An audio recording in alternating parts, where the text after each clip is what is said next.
Ngayon, ituturo ko naman sa inyo kung paano ninyo ma-check online yung Pag-ibig contribution ninyo. So, itong tutorial na ito is para lamang doon sa mga wala pang Pag-ibig account at gustong i-check yung Pag-ibig contributions nila. Dito sa browser ng cellphone ninyo, ma-Google Chrome or kahit anong browser man yan or sa Google search, click nyo lang yan. Dito sa may search guys, i-type nyo lang yung Pag-ibig website.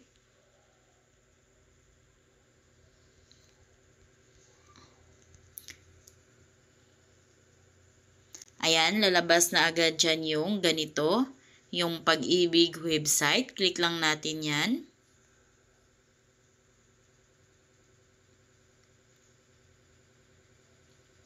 And dito, hintayin nyo lang na matapos yung verification. Ayan, okay na. Then, dito sa may check, click nyo lang yan. Then, pag may check na, click nyo na itong proceed. Scroll nyo lang pababa. Makikita nyo na dito yung mga e-services ni Pag-ibig. So, dito, click nyo lang itong pinakauna. Virtual Pag-ibig for members. Then, dito sa my box, click nyo lang yan. Dito sa proceed, click nyo lang yan. Then, dito, dahil wala pa tayong account, so di pa natin ma-check yung mga details or information sa ating Pag-ibig account. Kung kaya, kailangan muna natin gumawa ng account natin sa Pag-ibig para makapag-check na tayo ng ating Pag-ibig contribution. So, dito, click nyo lang itong create account. Click continue. Then, scroll nyo lang pababa. Makikita nyo dito guys, pwede kayong makapag-create ng account ninyo sa Pag-ibig online kung kayo ay may Pag-ibig Loyalty Card Plus. So, para sa mga member ni Pag-ibig na may mga Pag-ibig Loyalty Card Plus na. So, mag-register kayo dito. Click nyo lang itong click here. Again, para lamang ito sa may mga Pag-ibig Loyalty Card Plus. Then, scroll natin pababa. Para naman sa mga walang Pag-ibig Loyalty Card Plus. So, dito tayo mag-create and activate ng ating account online.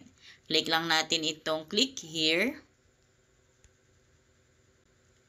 Then, click nyo lang itong next. Click lang ng next, next, next, next, next. And then, click nyo lang itong proceed.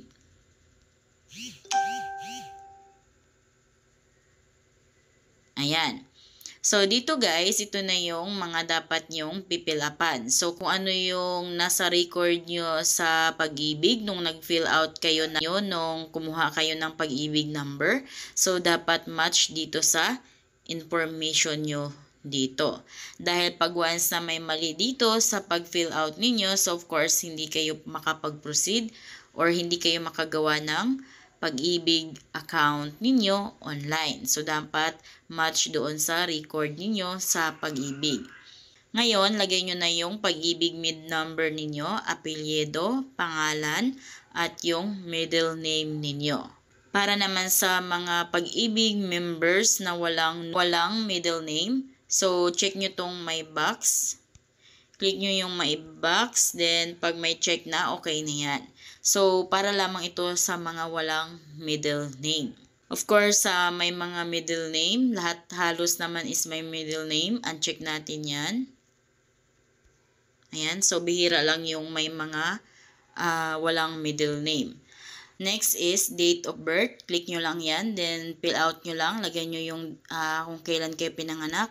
Then, your mobile number. Then, dito, after nyo ma-fill out ang mga ito, so double check, triple check nyo yung mga information na nilagay nyo dito. Then, pag tama na, click nyo na itong proceed. Ayan. So, ito yung confirmation one-time PIN or OTP will be sent to your mobile number. So, click lang natin itong okay. Ayan, sabi, please wait. Ayan, so ngayon, magti-text si Pag-ibig sa atin ng OTP code. So, as you can see, nag-text na. Ayan, ito yung text niya. This is valid for 10 minutes. Ayan, 2750. Ayan, so lagay natin yan dito. 2750. 2750. Ayan, click nyo na itong proceed. Ayan, so nasa member information na tayo. Then scroll nyo lang pababa. Ayan, so user account naman, ilagay nyo lang yung updated email address nyo dito. So dapat kung ano yung nakalagay na email address dito is dapat parehas dito. Then dito naman tayo sa security question of password. So, dito guys, may tatlong security question. Ayan, so kailangan yung lagyan ng answer dyan. So, dapat alam nyo o kabisado nyo yung sagot dyan. Or dapat, kung ano talaga ang sagot is dapat yun yung isasagot nyo dito. Ayan, para hindi kayo makalimot. So, for example, dito sa una, click lang natin ito. Ayan. And then, dito, mamili kayo ng mga tanong na ilalagay ninyo. Ayan. So, for example, ito yung pipiliin natin. What primary school did you attend? Ayan. And then, ang sagot nyo is, lagay nyo lang dito. Ayan. So, lagyan natin yan. Ayan. Ayan. Napilapan na natin. And then, dito, scroll naman natin sa pababa. Then, dito naman is your mother's name at birth. Ayan. So, lagay nyo lang yung last name, first name, middle name ng mama ninyo. Then, dito naman sa baba, upload photo of valid ID. Ayan. So, nakalagay dito, upload a picture of your passport or 2 valid IDs if passport is not available. Make sure that it shows a clear copy of your photo and that identify information is readable. So, dapat hindi malabo yung i-upload yung ID. Dapat klarong-klaro. So, kung passport ang gamitin nyo, so isang ID lamang. So, passport lamang yung i-upload natin. But then guys, pag once naman is wala kayong passport, so 2 valid IDs ang kailangan. Scroll natin pababa.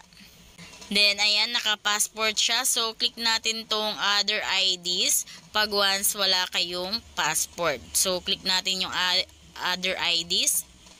Ayan, so as you can see, pag piliin natin yung other IDs, dalawang IDs yung ipapasa natin. And dito, mamimili kayo kung anong ID yung ipapasa natin. So, for example, driver's license.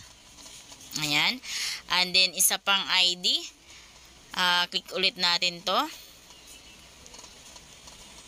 Ayan. And then, hanapin nyo lang yung nung meron kayo dyan.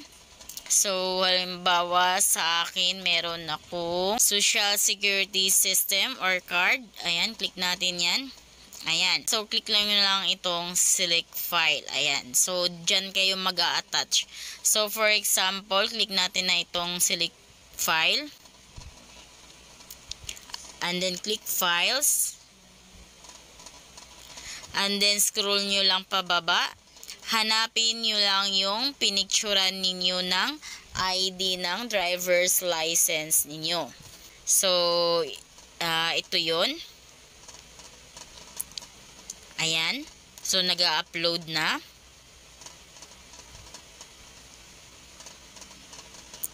Ayan. So, as you can see, nandito na naka-color green. So, ibig sabihin yan is pwede yan. Ayan. The next is select file for UMID naman. And then, click files. So, ito yung UMID ID ko sa SSS. So, click natin yan. Uploading na. Ayan. So, as you can see guys, naka-upload na yan. Naka-color green na. Ayan. So, ibig sabihin, naka-attach na yung files dyan. After nyan, scroll nyo lang pababa.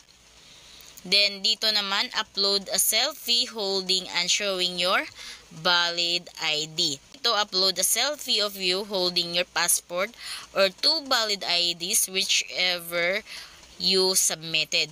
So, take note na dalawang ID yung pinasa natin kanina. Dito sa taas, ang pinasa natin is driver's license at saka UMID ID. So, dapat yun yung kasama natin dito sa upload selfie. Ayan, so mag-selfie muna tayo. Yung selfie na yun is dapat hawak natin yung UMID at driver's license natin. Click na natin itong select file. Then, click Files.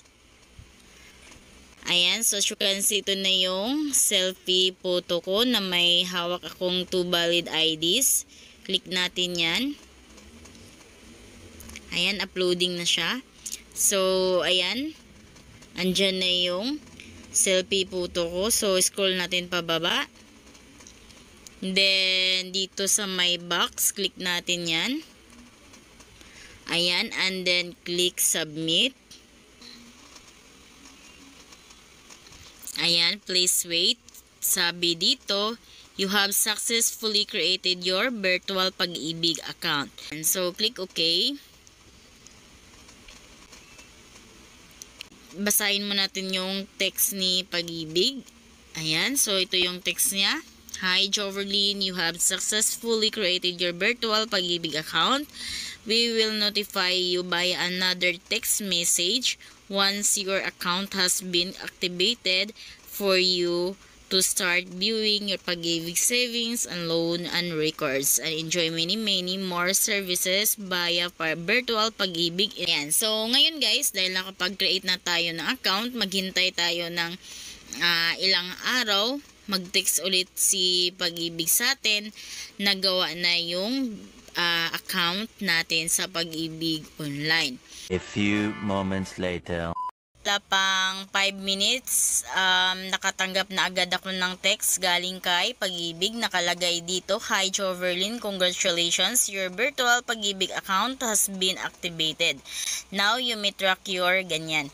Dahil activated na yung account natin, pwede na tayo makapag-login sa ating Pag-ibig account. Ngayon guys, mag-i-email din yan sila.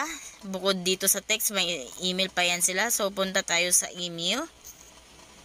Ito yung email nila. Open natin. Dear Joverlyn, congratulations. Your virtual Pag-ibig account has been activated. Scroll natin pababa. And then, dito guys, dito natin makikita yung password natin. Ayan. So, ito yung temporary password natin. Ngayon, nakalagay dito, simply click here to start using your virtual Pag-ibig account. For your security, you will be asked to create a new password for your account. In the meantime, please use your temporary password found below. Please do not disclose your password with anyone. Ayan. So, itong password na nakalagay dito is temporary lamang. So, kailangan yung palitan ang password na yan pag once na makapag-login na tayo. Ngayon, click na natin itong click here.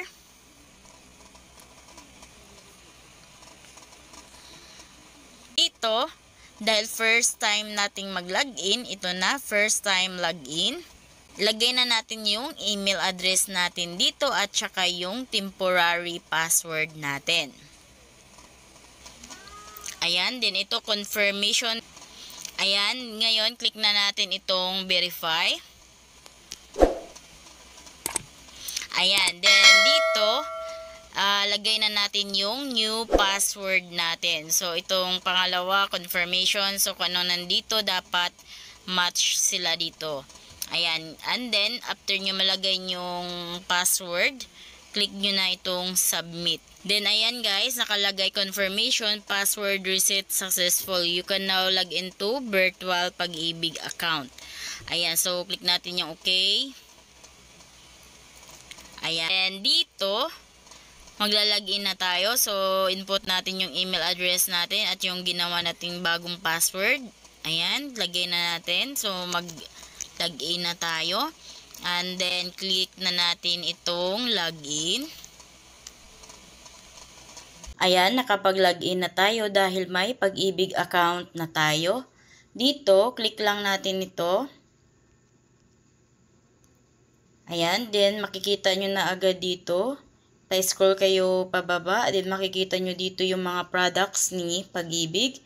So, as you can see, andito yung regular savings or mandatory contributions. So, yan yung Pag-ibig contributions natin. Dito din yung MP2 savings, housing loan, multi-purpose loan, calamity loan, at loyalty card plus natin. So, you can check din dito guys sa mga information na gusto nyong malaman dito sa mga ito. Ngayon, dahil ang tutorial na ito is kung paano kayo makapag-check ng inyong Pag-ibig contribution. So, ito yung i-check natin. Ito yung regular savings natin. Click natin yan. Ayan, then makikita nyo na agad dito guys yung information ng inyong Pag-ibig account. So, dito makikita nyo kung kailan kayo unang naghulog sa Pag-ibig at kung kailan ang last nahulog ng halimbawa employer nyo sa Pag-ibig. Ayan, gano'n na yung total nyong savings or contribution sa Pag-ibig.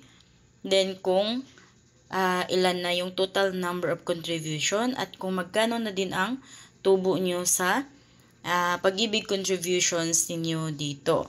So, ito yung total savings amount. So, ayan na yung pera nyo guys sa inyong Pag-ibig contributions. Then, dito naman sa year, kung halimbawa naman gusto nyong malaman yung mga payment nyo, halimbawa year 2023. So, click nyo lang ito. Then, lagay nyo yung year 2023. Then, click nyo itong view contributions. Then, scroll nyo pababa. Dito na lahat ng details, yung transaction date, reference number, at yung period covered, employee share at employer share, and then the total and the employer. Para din malaman ninyo guys na naguhulog yung employer ninyo, so i-check nyo din yung Pag-ibig contributions ninyo. So, ganun lang guys kung paano ninyo malaman online ang inyong Pag-ibig contributions. So, kung kayo bago sa aking vlog, please consider to subscribe para updated kayo lagi sa mga videos ko. Thank you for watching!